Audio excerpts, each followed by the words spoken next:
Hello everyone and welcome back to my channel, Edmond Mendaros, and for today's quick tutorial guys, and I'm going to show you on how to resolve if you're coming across an issue with the system interrupts process and task manager using high CPU or memory usage on your computer.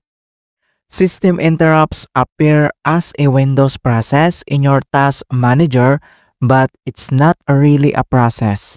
Rather, it's a kind of representative that reports the CPU usage of all interrupts that happen on a lower system level. Also, a form of communications of software and hardware with the CPU. Kung paano ba natin ito i-fix, and without further ado, and let's go ahead. So the first method we will do is to update the audio driver and device manager. Kung paano ba yan natin gawin, all you have to do is to right click on the start menu and then select mo lang dito yung device manager.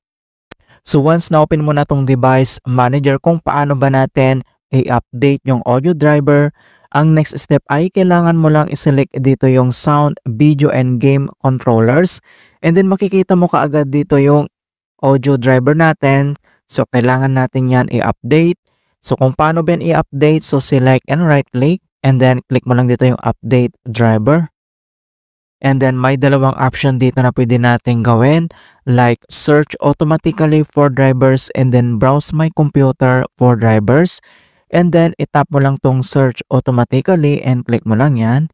And then makikita mo na dito na the best drivers for your device are already installed. So ang next solutions na pwede natin gawin is to disable all external devices.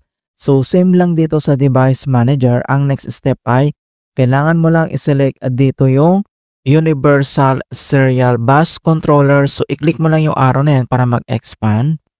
And the next step ay kailangan mo lang i-select dito yung USB root hub. Okay, so kailangan natin itong i-disabled. So select and right click ka lang. And next step ay kailangan mo lang i-click dito yung disable device. So once na disable mo na yan, and then next step ay select mo lang dito yung network adapters. So i-click mo lang yung arrow na para mag-expand ulit. And then kailangan lang natin i-disable din dito yung ating network adapters drivers. Alright, so select and then right click and then i-click mo lang dito yung disable device. Okay, so and the third solution na pwede natin gawin is to modify your network adapter properties. Kung paano ba yan natin gawin, so same ulit dito sa device manager. Ang next step ay kailangan mo lang i-select dito yung network adapter. So i-click mo lang yung arrow na yan para mag-expand. And then next step ay kailangan mo lang i-select dito yung ating connection type at drivers. So select and right click. And then kailangan mo lang i-select dito yung properties.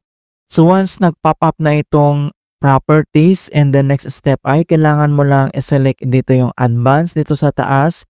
So i-click mo lang yan. And then dito sa kanyang property ay kailangan mo lang i-locate dito yung Wake on Magic Packet. Okay? So, i-select mo lang dito yung Wake on Magic Packet. And dito lang sa value ay kailangan itong naka-disable siya. Okay, so disable mo lang siya. And then next, click mo lang dito yung okay. Alright. And then, after dito sa device manager, and then dito lang sa start menu and kailangan mo lang mag-restart. Okay, click mo lang yan. Alright, so ganun lang po kasimple on how to fix system interrupts process, high memory usage in Windows 10 or Windows 11.